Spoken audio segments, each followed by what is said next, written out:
wabarakatuh. Video ini merupakan salah satu tugas mata kuliah Manajemen Keuangan dari Bapak Panji Parman SEMAK selaku dosen mata kuliah Manajemen Keuangan Fakultas Ekonomi Bisnis, Program Studi Akuntansi Universitas 11 April Sumedang. Pada video ini kami dari kelompok 6 yang beranggotakan Cindi Indrianti, Vini Desianti, dan Nurmala. Di sini kami akan membahas penggaran modal analisis usulan investasi. Baik, langsung saja kepada pembahasannya. Penggaran modal analisis usulan investasi. 1. Pengertian penggaran modal. Penggaran modal adalah proses kegiatan yang mencakup seluruh aktivitas perencanaan penggunaan dana dengan tujuan memperoleh manfaat, benefit pada waktu yang akan datang. Menurut para ahli, menurut Vanford 2005 V324, penggaran modal capital budgeting merupakan proses pengidentifikasi, menganalisa, dan menyeleksi kegiatan-kegiatan investasi yang pengembangannya arus kas. Diharapkan lebih dari 1 tahun, penggaran modal merupakan alat manajerial yang sangat dibutuhkan. Menurut Bambang Rianto, capital budgeting adalah keseluruhan proses perencanaan dan pengambilan keputusan mengenai pengeluaran proses dana, di mana jangka waktu kembalinya dana tersebut melebihi waktu saham. Kegiatan penggaran modal dibagi menjadi 2 langkah, yaitu 1. Bagaimana mengestimasi aliran kas yang dihasilkan dari investasi tersebut. 2. Bagaimana mengevaluasi aliran kas tersebut sehingga bisa diperoleh kesimpulan apakah usulan investasi tersebut layak dilakukan atau tidak. 2. Menaksir aliran kas. Beberapa pertimbangan dalam menaksir aliran kas dalam analisis investasi. Ada beberapa langkah yang harus dilakukan. 1. Menaksir aliran kas dari investasi tersebut. 2. Menghitung biaya modal tertimbang. 3. Mengevaluasi investasi tersebut dengan kriteria investasi dapat seperti payback periode, NVF, dan IRR. 4. Mengambil keputusan apakah investasi diterima atau tidak. Aliran kas versus keuntungan akuntansi. Fokus dari manajemen keuangan dan analisis investasi adalah kas, bukannya keuntungan akuntansi. Keuntungan akuntansi tidak selalu berarti aliran kas. Seperti contoh, penjualan sebagian barangkali merupakan kredit sehingga belum ada kas yang masuk. Item biaya tertentu seperti depresiasi juga tidak melibatkan kas. Contoh soal suatu investasi dan arus kas berbeda PT Semen Gresik sebagai berikut. Untuk tahun ke-1 jumlah investasinya 4 miliar, arus kas masuknya 1 miliar. Untuk tahun kedua jumlah investasinya tidak ada, arus kas masuknya 0. Untuk tahun ketiga jumlah investasinya tidak ada, arus kas masuknya 2 miliar. Untuk tahun keempat jumlah investasinya 2 miliar, arus kas masuknya 1 miliar. Untuk tahun kelima jumlah investasinya tidak ada, arus kas masuknya 500 juta. Untuk tahun ke-6 jumlah investasinya tidak ada, arus kas masuknya 3 miliar. Untuk tahun ke-7 jumlah investasinya tidak ada, arus kas masuknya 2 miliar. Untuk tahun ke-8 jumlah investasinya tidak ada, arus kas masuknya 2 miliar. Investasi arus kas masuk berbeda PT Semen Gresik Tbk. Untuk tahun pertama, investasi awalnya sebesar 4 miliar, investasinya kosong, dan jumlah sisa investasinya sebesar 4 miliar. Ini didapat dari investasi awal ditambah dengan investasi. Untuk arus kas masuknya sebesar 1 miliar dan sisa investasinya sebesar 3 miliar. Ini didapat dari jumlah sisa investasi dikurangi arus kas masuk sebesar 3 miliar. Untuk tahun kedua, investasi awalnya 3 miliar, investasinya kosong, jumlah sisa investasinya 3 miliar, arus kas masuknya kosong, dan sisa investasinya sebesar 3 miliar. Untuk tahun ketiga, investasi awalnya 3 miliar, investasinya kosong, jumlah sisa investasinya 3 miliar, dan arus kas masuknya 2 miliar. sisa investasinya 1 miliar. Untuk tahun keempat, investasi awalnya 1 miliar, investasinya 2 miliar, jumlah sisa investasinya 3 miliar, arus kas masuknya 1 miliar dan sisa investasinya 2 miliar. Untuk tahun kelima, investasi awalnya 2 miliar, investasinya kosong, jumlah sisa investasinya 2 miliar, arus kas masuknya 500 juta, sisa investasinya 1,5 miliar. Untuk tahun keenam, investasi awalnya 1,5 miliar, investasinya kosong, jumlah sisa investasinya 1,5 miliar, arus kas masuknya 3 miliar dan sisa investasinya 0. Untuk tahun ketujuh, investasi awalnya 0, investasinya kosong, jumlah sisa investasinya 0, arus kas masuknya 2 miliar, sisa investasinya 0. Untuk tahun ke-8, investasi awalnya 0, investasinya kosong, jumlah sisa investasinya 0, arus kas masuknya 2 miliar dan sisa investasinya 0. Keterangan, pada akhir kelima PT Semen Gresik Tbk masih memiliki sisa investasi sebesar 1,5 miliar. Pada tahun ke-6, arus kas masuk diperkirakan 3 miliar. Jadi periode playback-nya adalah 5 tahun ditambah 1,5 per 3 minggu dikali 12 bulan sama dengan 5 tahun 6 bulan atau 5,5 tahun. Incremental cash flow. Aliran kas yang akan diperhitungkan adalah aliran kas yang muncul karena keputusan menjalankan investasi yang sedang dipertimbangkan. Contoh aliran kas yang tidak relevan adalah sunk cost. Sunk cost adalah biaya yang sudah tertanam dan sudah hilang. Keputusan menerima atau menolak usulan investasi tidak akan dipengaruhi oleh sunk cost. Contoh, sunk cost adalah biaya feasibility study, studi kelayakan, biaya riset pemasaran. Biaya tersebutlah sudah keluar pada waktu analisis investasi dilakukan. Fokus pada keputusan investasi. Dalam analisis investasi, fokus kita adalah pada aliran kas yang dihasilkan melalui keputusan investasi. Aliran kas yang dihasilkan dari pendanaan harus dihilangkan atau dikeluarkan dari analisis. Alasan lainnya adalah keputusan pendanaan masuk ke dalam perhitungan tingkat diskon rate yang dipakai, atau WACC atau Weighted Average Cost of Capital. Jenis-jenis aliran kas berdasarkan dimensi waktu. Berdasarkan dimensi waktu, aliran kas bisa digolongkan dalam 3 jenis. Yang pertama, aliran kas awal atau initial cash flow. Aliran kas awal terjadi pada awal kegiatan investasi. Biasanya diasumsikan terjadi pada tahun ke-0 atau sebelum investasi dilakukan. Kedua, aliran kas operasional atau operational cash flow.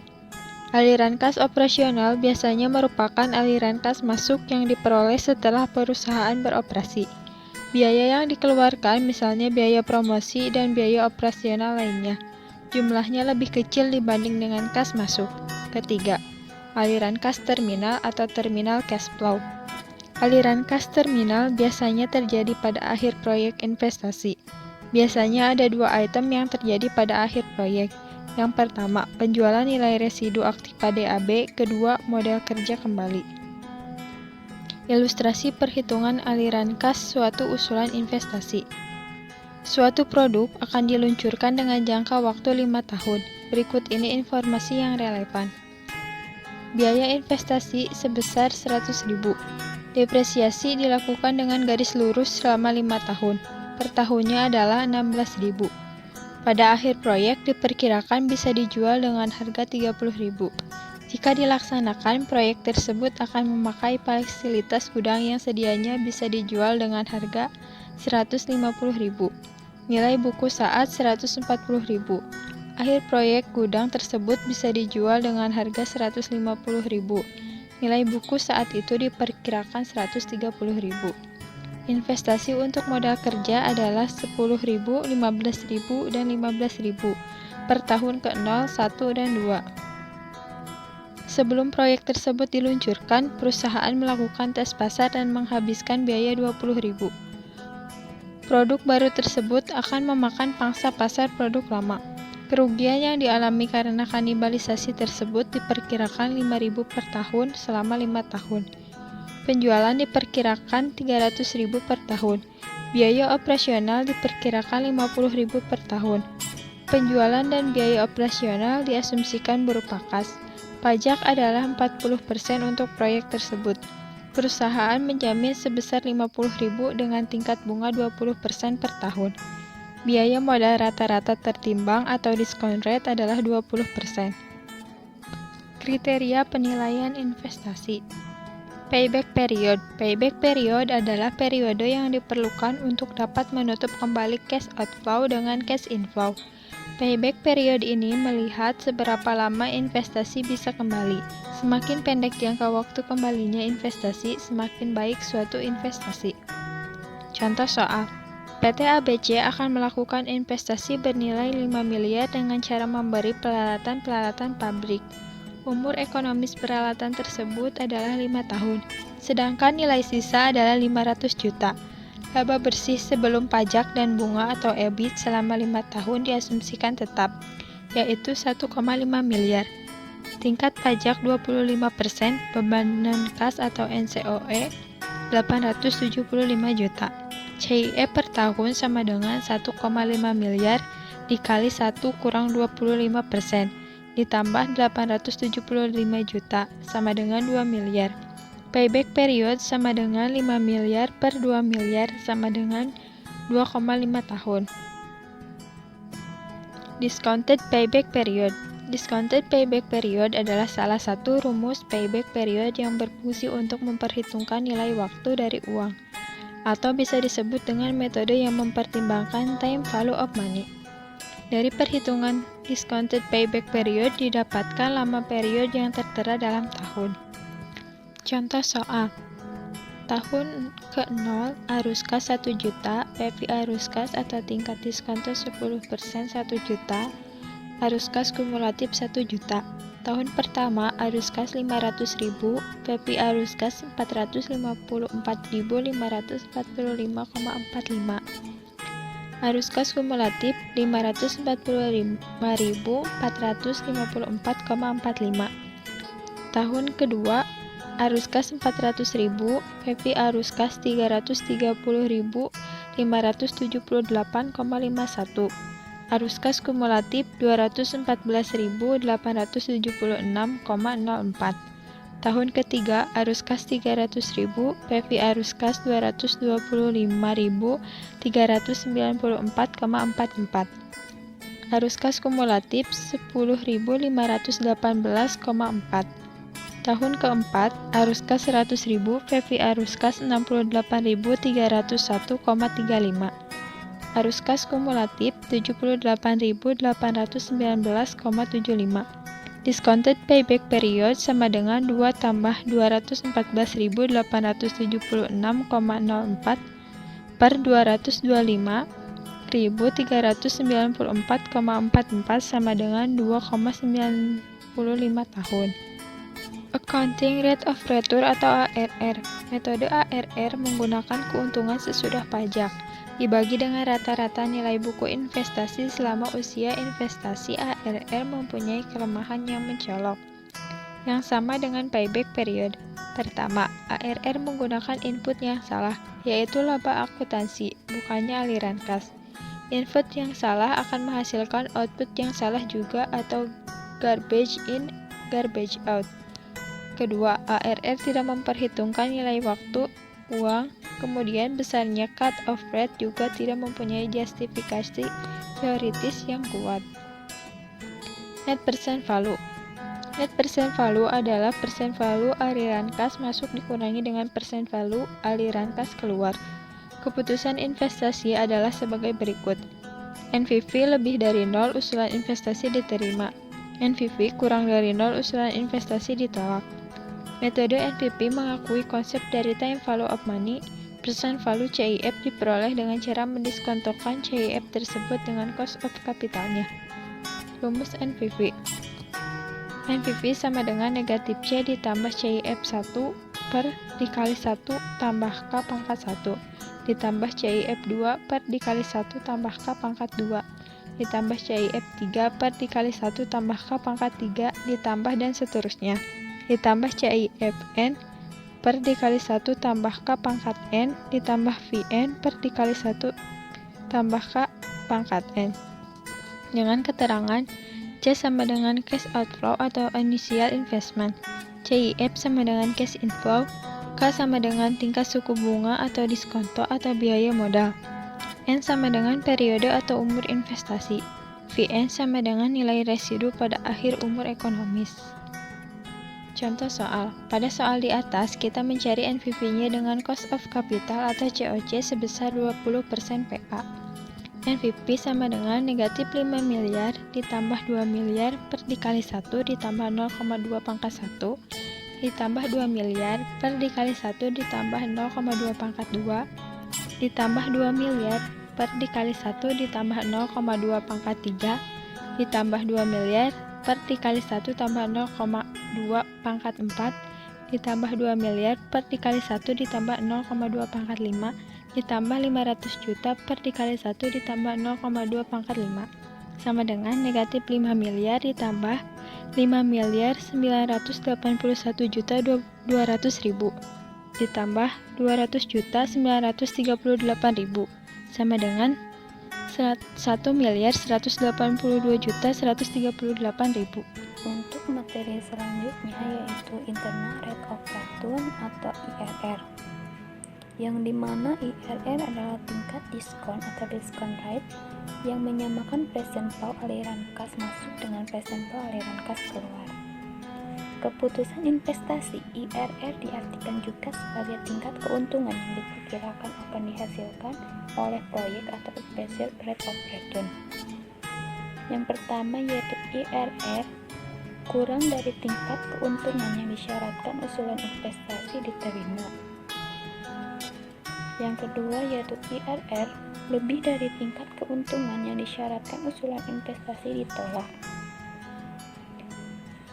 Berikut adalah rumus IRR, yaitu IRR sama dengan C kurang CIF 1 per 1 tambah R akar 1 ditambah CIF 2 per 1 tambah R akar 2 ditambah CIF 3 per 1 tambah R akar 3 ditambah CIF N per 1 tambah R akar N ditambah Vn per 1 tambah R akar N, yang dimana R merupakan bunga diskon yang dicari yaitu rate of return dari proyek tersebut yang membuat present flow dari CIF sama dengan internal investment.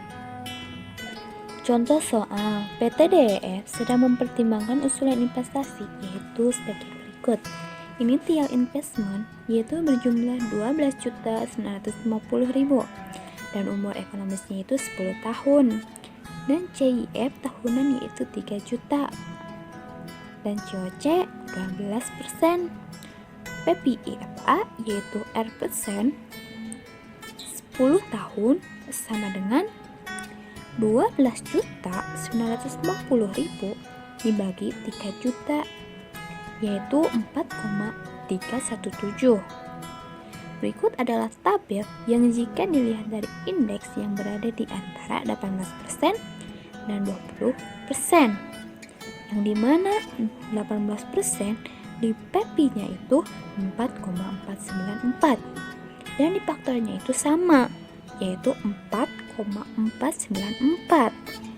Di IRR yaitu PP 4,317 dan di faktornya yaitu tidak ada, dan 20% di PP-nya tidak ada, di faktornya 4,192. Jadi selisih PP 0,177 dan faktornya itu 0,302. Jadi IRR sama dengan 18% ditambah 0,177 per 0,1302 yaitu hasilnya 19,17. Selanjutnya yaitu kaitan antara NPV dengan IRR.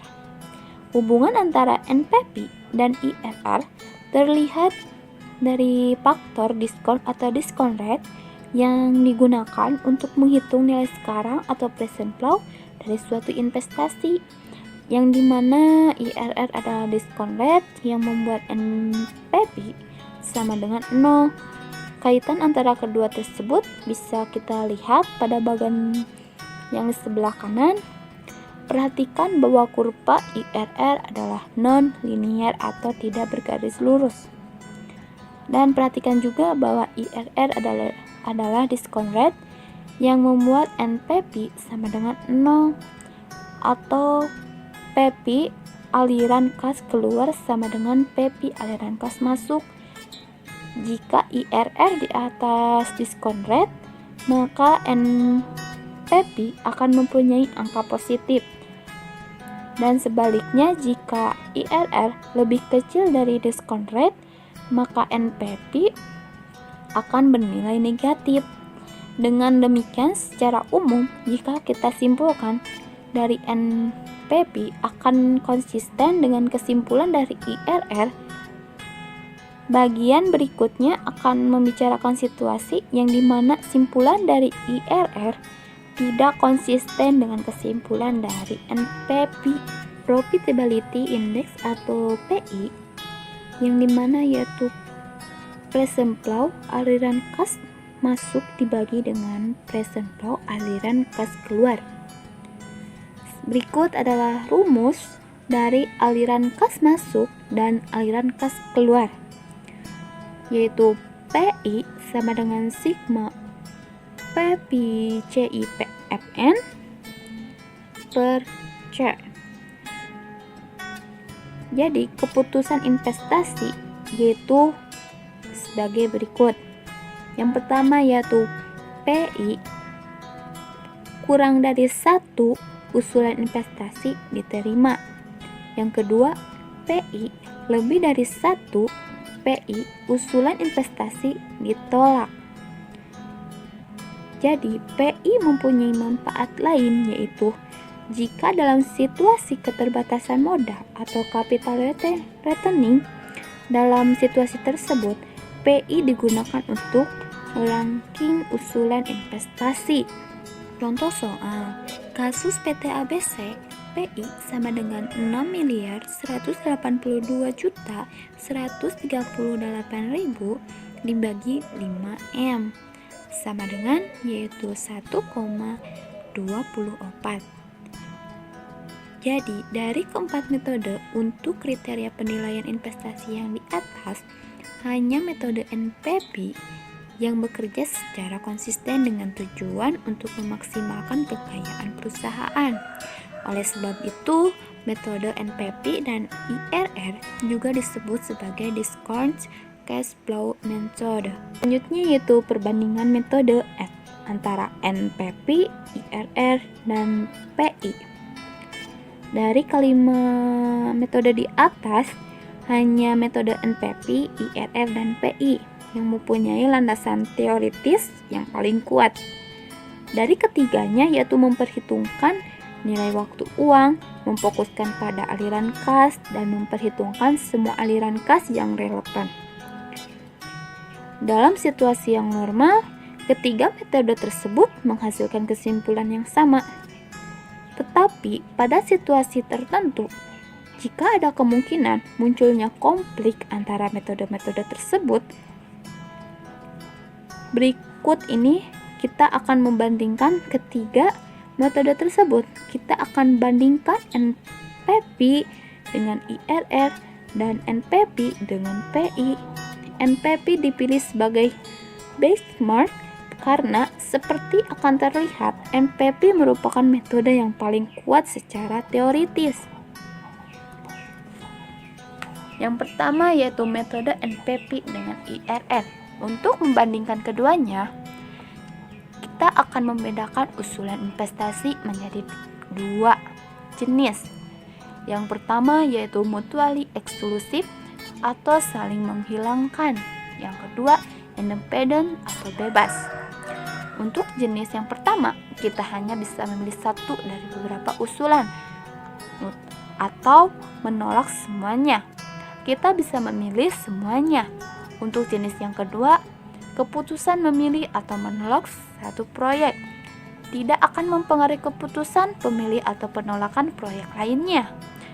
Karena problem IRR yang akan kita bicarakan yaitu mencakup proyek yang independen, yang mutuality eksklusif.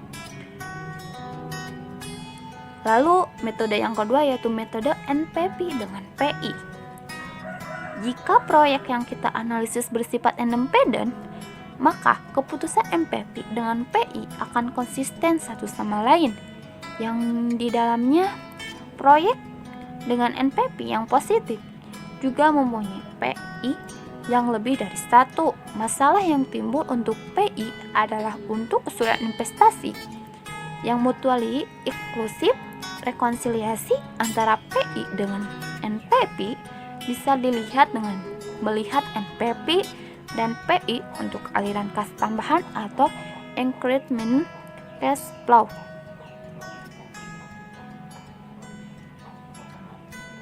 MIRR atau Modified Internal Rate of Return. Meskipun NPP lebih baik dibandingkan dengan IRR, tetapi IRR lebih banyak dan lebih mudah digunakan. Bisa dilihat bagian berikutnya. Metode MIRR dibuat untuk menghilangkan kelemahan IRR, yang sementara angka MIRR yang dihasilkan akan mirip dengan IRR atau dalam bentuk persentase. Pada kondisi dua proyek dengan ukuran yang sama, MIRR akan konsisten dengan NPP, tetapi untuk proyek dengan ukuran yang berbeda, MIRR bisa menghasilkan kesimpulan yang tidak konsisten dengan NPP. Meskipun MIRR lebih baik dibandingkan dengan IRR, tetapi belum bisa menghilangkan kelemahan IRR sepenuhnya. Karena penggunaan NPP akan lebih baik dalam situasi konflik yang mungkin terjadi. Di samping itu, penggunaan MIRR juga memerlukan perhitungan biaya modal dan rata-rata tertimbang. Selanjutnya yaitu kriteria investasi dalam praktek. NPP, IRR, dan PI merupakan metode yang terbaik. Ketiganya memperhatikan aliran kas atau bukannya keuntungan akuntansi. Semuanya memperhatikan nilai waktu uang dan semua aliran kas diperhitungkan. Dan pada kondisi normal, ketiga metode tersebut akan menghasilkan kesimpulan yang konsisten satu sama lain.